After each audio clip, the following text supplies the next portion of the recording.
Hi everybody, my name is Hauke, co-founder of Rockfoot. We are an executive digital capital management advisory founded in 2019 in the north of Germany. We are very happy to welcome you all today to our first session of the new webcast series addressing topics around investment opportunities in the field of digital assets and scalable digital ventures. We are very proud to start the series with 21E6, an advisory company with the aim to give professional investors access to the new asset class of crypto asset. The topic of today is blockchain investments, fundamentals for private banking and professional investors.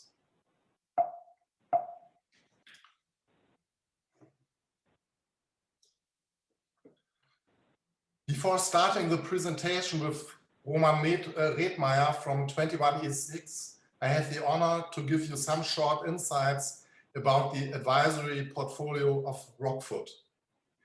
We offer the following professional services to middle market companies and scalable digital ventures. Innovate addresses C-level executives who wants to find answers about the meaning of digital innovation and disruptions for their corporations. We work together with excellent tech companies to inspire and to design new business models and to execute them. Decentralize addresses all companies who are driven by scalable know-how, like, for example, professional services companies. Our product-driven advisory approach delivers the organizational and technical fundamentals to build up a scalable professional services approach. Match addresses corporations who want to execute their digital innovation strategies by the acquisition of shares in digital ventures or software service companies with an entrepreneurial mindset. Invest addresses scalable digital ventures who need capitalization and funding advisory from strategy to execution. Furthermore, Invest addresses institutional investors, private equity companies, venture capital funds, but also professional investors who are searching for investment opportunities in scalable digital ventures and digital assets. If we talk about digital assets these days, there's not anybody anymore who can ignore the topic of blockchain investments. Crypto assets are highly discussed and not exclusive for academic journals anymore. But how to approach and how to gain trustable knowledge about investment opportunities like Bitcoin, etc. Upskilling, filling our knowledge gaps, getting much more comfort and access to control concerning these felt uncertainties is the purpose of today's webcast. I recommend everybody to note all your questions coming up during the next 20 minutes to be well prepared for our interactive discussion moderated by Rockfoot co-founder Roman following the presentation. Of course, you are welcome to post your questions into the chat window and we will pick them up later in the Q&A. But again, Tobias, it is an honor to have you here. It is your stage for blockchain investments, fundamentals for private banking and professional investors. Go for it. Okay, that was a very nice introduction. As you mentioned, my name is Tobias, and I'm happy to welcome everybody in the name of 21E6 today to today's webcast about blockchain investments. So maybe some words about 21E6 in the beginning. As Hauke already mentioned, we aim to order the blockchain and crypto market for professional investors to help them to find the right investments for each investor, because everybody has on his or her own goals, and we want to show them how to best fulfill these goals in the crypto market. Yeah, today we will talk about the blockchain basics, the portfolio impact of blockchain investments, and how you actually can invest into the crypto market.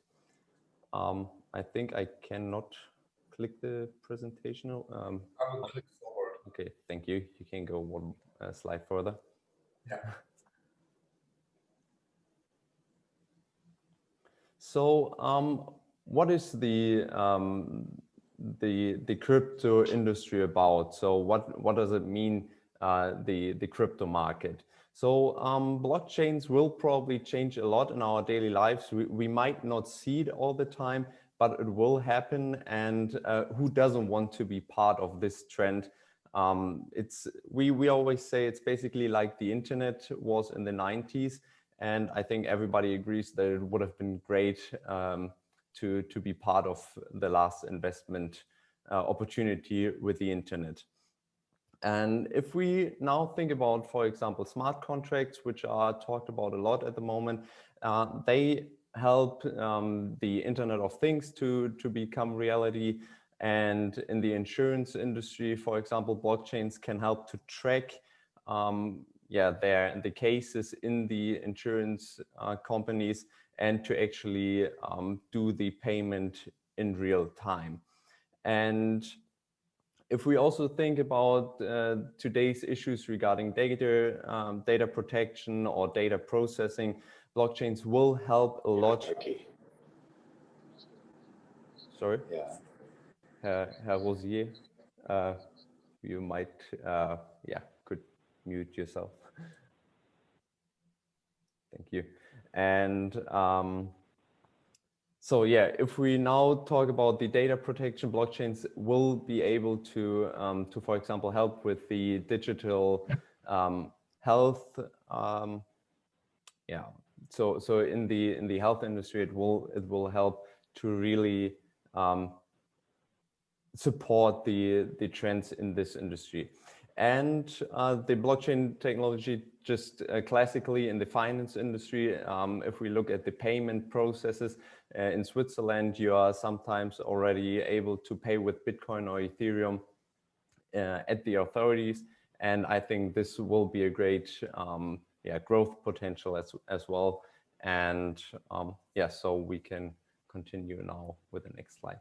Okay. So if we now look at the past of the blockchain technology, in the beginning, it usually were some fans or visionary people who invested into the blockchain technology or participated in mining, for example. But now we actually see that more and more professional or institutional investors become interested in the blockchain technology or in crypto assets. And now in the recent days, a lot of large banks, for example, they talked a lot about how Bitcoin might become even more popular than gold, or how the blockchain technology will change a lot in the financial system. And so more and more people will become interested in the industry. And if we now think about Bitcoin really becoming the digital gold, can you maybe switch to the next slide, Holger? Now Bitcoin is very small still as an asset class. And if we expect it to become the digital gold and to really become or come close to the current market capitalization of gold, there's still a lot of potential in it. And now if we think about tokenization, which is another big trend in the blockchain technology, where you basically create a digital twin of a real life asset on the blockchain. And if we now think about stocks being tokenized, art being tokenized, or real estate being tokenized, you can see on this slide that there is a lot of upside potential, or just a lot of potential for the blockchain technology to become a big part of our daily lives. Next slide, please. Thanks. So at the moment, we are basically at an inflection point of the generations of blockchain. So we have 3 generations of blockchains, which we usually talk about. The first one was the cryptocurrencies, so the introduction of Bitcoin, the introduction of Ether, etc. And the second one, which we which the companies work on a lot at the moment, is or are the smart contracts. So to really turn the contracts we have at the moment, so program those on the blockchain and therefore allow a faster closing, for example, of the contracts, and less work included within these within the contract setting up of the contracts and using those contracts. And the third generation of blockchains will be the future. Usually it's referred to as the future because it's about the interoperability of blockchains. So because at the moment, a lot of blockchains, they don't really, you cannot interact between them. And companies or foundations like Cardano, they already work on solutions to overcome these issues, as well as the scalability, which are also a big hurdle at the moment, I would say. But you can also see that there are a lot of opportunities, but also still a lot of hurdles in the industry. For example, if you look at the DeFi area, the first companies try to actually automate the loan processes in the finance industry, and I think not every use case we won't see every use case in the future, but in all those 6 areas which you see here, there will be something which will change how we interact in these areas. Next slide, please. And next one. Now we talk about the potential portfolio impact. Well, as usual, if you have a new industry or a new asset class, a new technology, there are always some issues which you have to overcome. For example, if you look at the blockchain industry, there are a lot of suppliers in the industry. If you look at brokers, trading software, custodians, etc., and you have to order all of these suppliers in the industry. Think about, okay, which one do you need, which one do you want, etc. And then you can find your fitting opportunity basically in the market. But there are also still the mixed track records from the past, especially regarding the ICOs in many heads of the investors.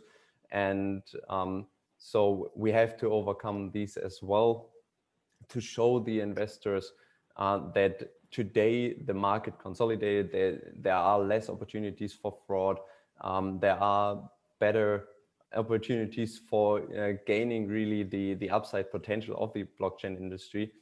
And this will be, these webcasts as we do today are exactly the idea to help you and to help every investor to understand that there are more great opportunities than frauds or something like this in the industry.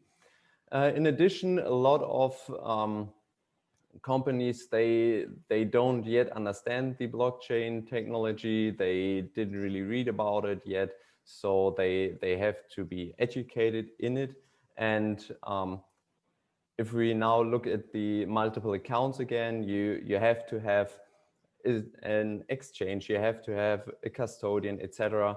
And there are only now the first companies which want to provide everything like from a one-stop shop, which would be very helpful, so that you have less work really finding the right investment opportunities. Yeah, next slide, please. So even though there are still a lot of hurdles in the industry, we think this is the right timing to get into the crypto assets, to really think about, okay, what are the assets which one are interesting for me, and do I really want to invest into those. The industry or crypto assets in general are not mainstream yet, also not for professional investors. And we also think that therefore there's a lot of potential, because as soon as more and more investors get into the industry, it will also become the upside potential will be reduced as soon as this happens. And also, if we now look at the current low interest rate policies, we think that in the future there will be higher inflation, and therefore, or against this, it will be possible to hedge at least some part of this risk away with crypto assets. And therefore, we think that crypto assets will be more and more attractive in the future. Next slide, please.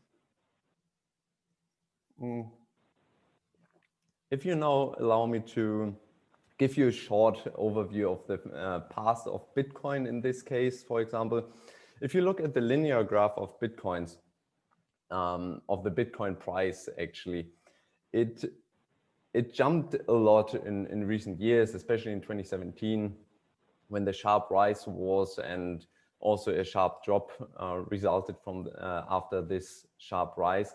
But it doesn't really show the picture we think is more reasonable regarding the Bitcoin price. If you now jump one slide further, this is the Bitcoin price on a logarithmic scale. And this actually looks quite different, doesn't it? So you can see that the Bitcoin price more or less increases continuously. Sure, there are some downward trends, but this is also normal with any other financial instruments. And we think that this picture is actually a more realistic picture of the Bitcoin price, because it shows the increasing, the increasing price shows that the interest in the Bitcoin increases, and more people want to actually participate in the market. Next slide, please. Now the big question is, okay, if I decide to go into the crypto market and, for example, want to buy some Bitcoin, some Ether, some DeFi tokens, how much should I allocate into this new asset class? Well, we think that it is reasonable to start with, for example, 1 to 3%. So not 1, 2, 3, but 1 to 3%. And this is because 1 to 3% is a reasonable amount, because it doesn't hurt anyone to allocate this amount into his portfolio, and the upside is very, very big in the crypto area.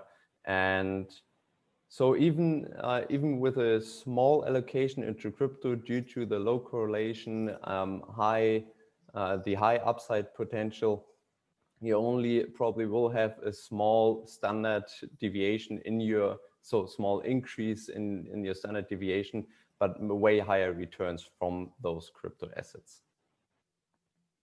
Okay, next slide, please. So if you now decide that you want to invest into cryptos, how should you do it? Well, there are a lot of opportunities to invest into this new market. For example, you could invest directly into coins, or indirectly in certificates. Or now, for example, with Ethereum 2.0, we should not forget the opportunity of staking coins. So you could buy Ethereum, say you want to participate in the staking of Ethereum, and thereby also earn a certain return every year. But you can also say, okay, I want to participate in the technology, or want to invest somehow directly into some applications. So then you could also go to a venture capital fund or to some other fund.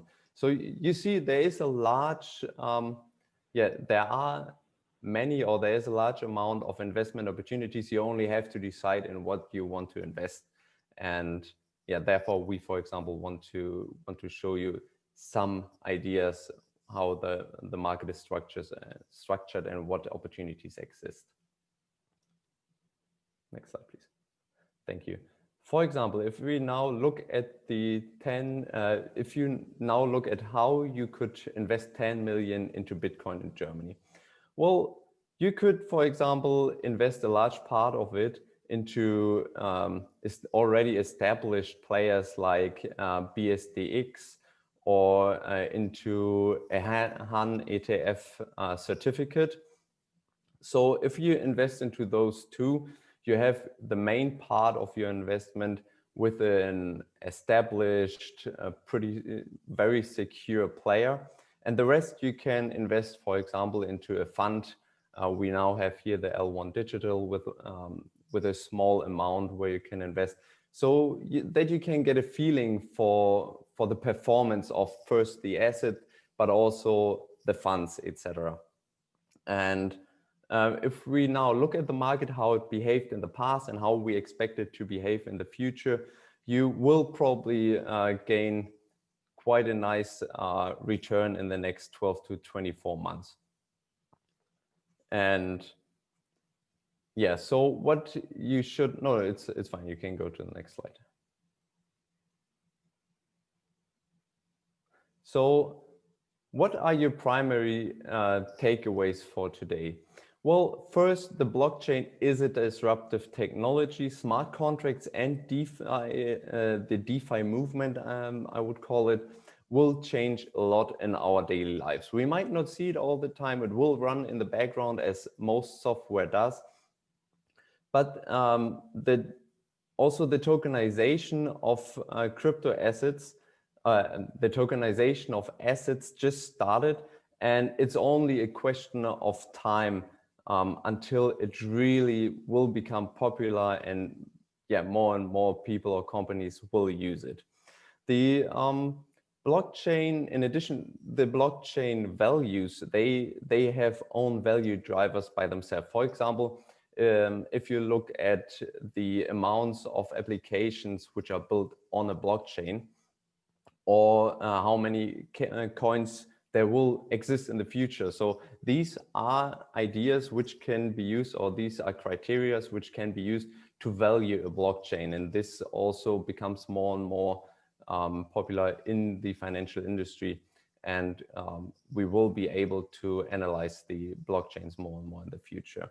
And the probably most important what you should take away from today is that those crypto values, they should be in every portfolio. They should be in every portfolio to be prepared for the future, because we all want to be part of the future, and blockchain will be part of the future. So we should have it in our portfolio. And with that, I conclude my part of this presentation. Thank you so much for Hauke for supporting me with clicking through the slides. And yeah, I'm looking forward to our interactive discussion. Hello, everybody. This is Roman. Thanks very much, Tobias. We would like to go into a Q&A now, and you're all asked to raise your questions. You can either present them. Please switch on your camera if you want to do so. But you can also put them in the chat,